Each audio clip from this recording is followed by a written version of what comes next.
Olá, boa noite a todos. Professora Ana Paula Lacalêndola, estudando Direito Penal, falando sobre a diferença entre crimes. Muito bem, vou falar hoje sobre o crime como sendo o princípio básico, né, para todo estudante de Direito aí, é saber que crime é o fato típico, ilícito e culpável. O fundamento está lá no artigo 1º da Lei de Introdução ao Código Penal. Eu deixei aí explicitado para vocês e eu quero falar um pouco de cada um deles. Afinal, o que é esse fato típico? Muito bem. Quando a gente fala de fato típico, a gente está falando especificamente da conduta humana, do comportamento humano, que pode ser por ação ou por omissão também. Olha só que interessante. E vai se enquadrar na descrição de um crime previsto na lei penal, sendo o primeiro dos elementos do crime. Então, a composição desse fato típico é em 4 fundamentos legais. A conduta, que é essa que eu acabei de falar, a ação ou omissão, que também seria uma conduta, né? O resultado desta conduta, o nexo de causalidade, que é a relação da causa e efeito, e a tipicidade, que é exatamente a adequação perfeita ao tipo penal. Ainda sobre a ilicitude penal ou antijuridicidade, uma conduta ela vai ser antijurídica ou ilícita quando ela não estiver enquadrada dentro da norma legal. Então, quando ela violar a lei, para ser mais direta. E sobre o fato culpável, né? Culpável vai se referir à reprovação da conduta, ou seja, a reprovabilidade da conduta de um agente que cometeu um fato típico e ilícito. Então, não vai se tratar apenas da ação, mas sim do juízo que o autor poderia e deveria ter agido de uma outra forma. E aí a gente entra nos crimes omissivo próprio e impróprio.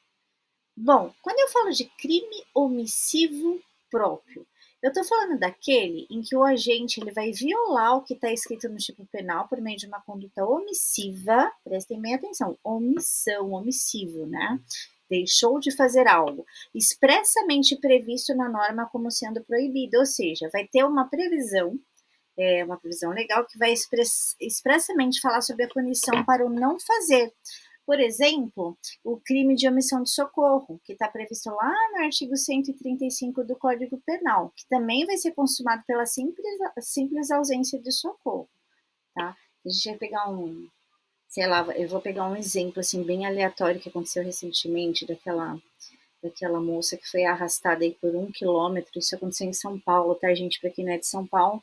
E aí suponhamos que alguém tenha visto e não tenha feito nada, tá? Essa pessoa que viu e não fez nada, ela vai responder por omissão de socorro, né? Óbvio. Esse é um exemplo. E aí, quando eu entro em crime omissivo impróprio, é aquele que tem o dever de agir. A gente ainda está falando da omissão, vejam bem. É quando eu deixo de fazer algo, né? Então, eu tenho o dever de agir, e para evitar justamente para evitar um resultado concreto, ou seja, o indivíduo que se encontra na posição de garantidor, ele responde como se houvesse praticado o crime. Está expresso lá no artigo 13, sobretudo no inciso 2º, né? O resultado de que depende a existência do crime somente é imputável a quem lhe deu causa. Então, considera-se causa, ação ou omissão sem o qual o resultado não teria ocorrido. Então, esse também é o crime omissivo impróprio. E aí, deixei uma dica aqui para vocês, né, um macetezinho do omissivo próprio, né, de população, que é cabível a todos, que lembra a população, e o omissivo impróprio de né, encarregado de pessoa específica, tá?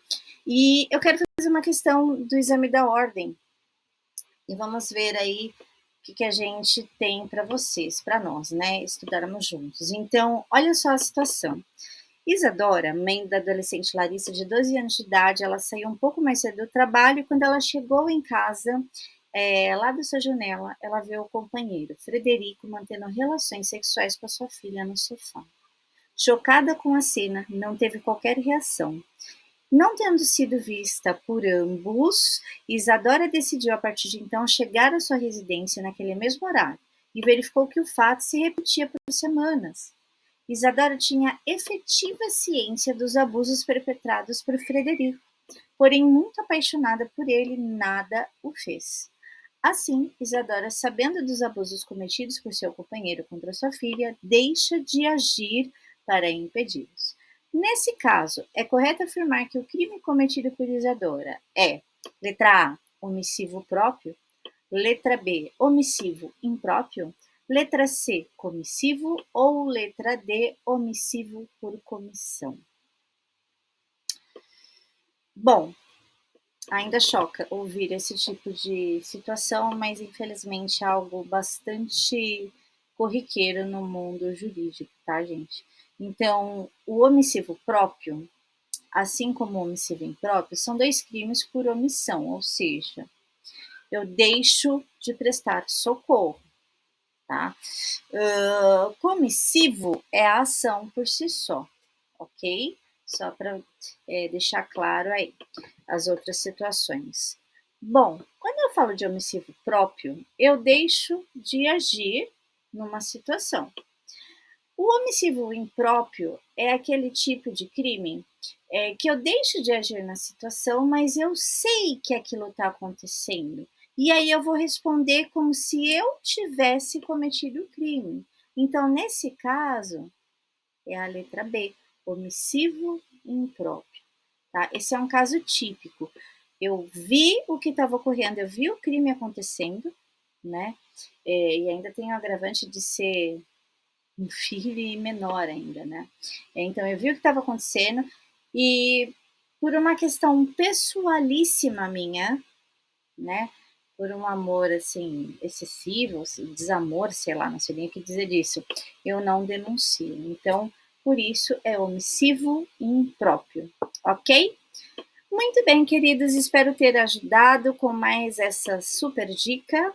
Eu tenho certeza que vocês também me ajudaram nessa troca de aprendizados. Muito obrigada, beijos a todos e tenham uma boa noite.